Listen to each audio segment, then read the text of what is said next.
The Mets haven't lived up to the offseason hype this season, and after last night, they've dropped 5 straight. There's so many questions surrounding this team, so I'm bringing in New York Post Mets beat writer Mike Puma to get some answers.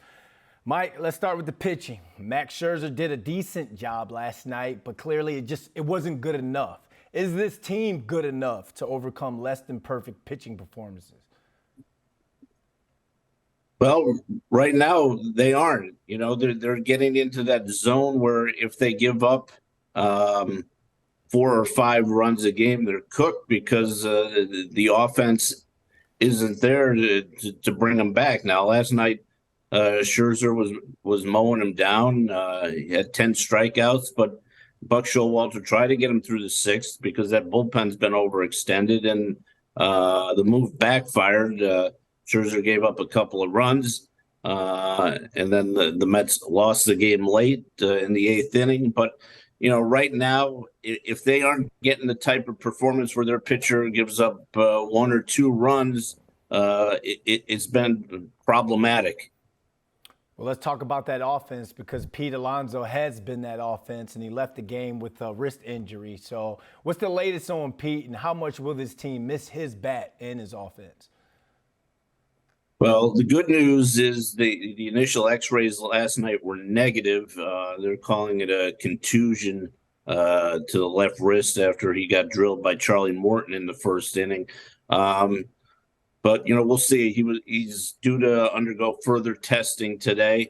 I think ideally he's just out tonight, maybe tomorrow, and then the Mets get him back in that Pittsburgh series. But you have to see where it goes. If something pops up on the further imaging, he could be out for a while. But as we speak right now, it looks promising. And as we know, he's really the one component of that lineup the Mets can't afford to lose because they don't have the power elsewhere. Alonso's leading the major leagues with 22 homers. Then there's a drop-off. Now Francisco Alvarez has come on lately. Francisco Lindor has shown a little bit, but really, if they lose Pete Alonso for any kind of extended stretch here, it's really going to hurt a lineup that really is underperformed at this point. Yeah, they're definitely going to need his offense, especially with the pitching struggling. One thing that I picked up on last night was Buck said that this team is a little snake bit right now, and I've never heard anyone refer to a 5-game losing streak like that. So him being the head of the snake in this situation, what does he need to do as this team's leader to give this team a spark? Yeah, I don't know if there's anything he can do right now.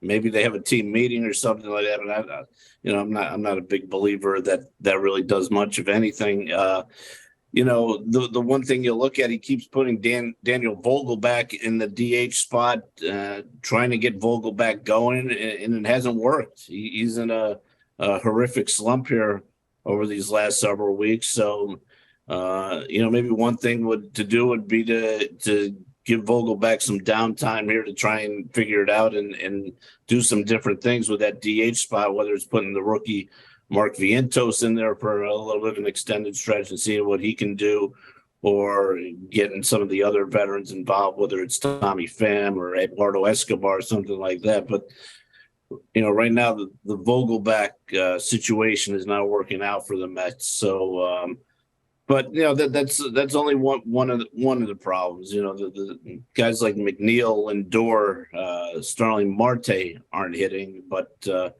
there's a lot of focus on that DH spot right now because that's one area that Buck Showalter can change, where the others are they're kind of locked into spots.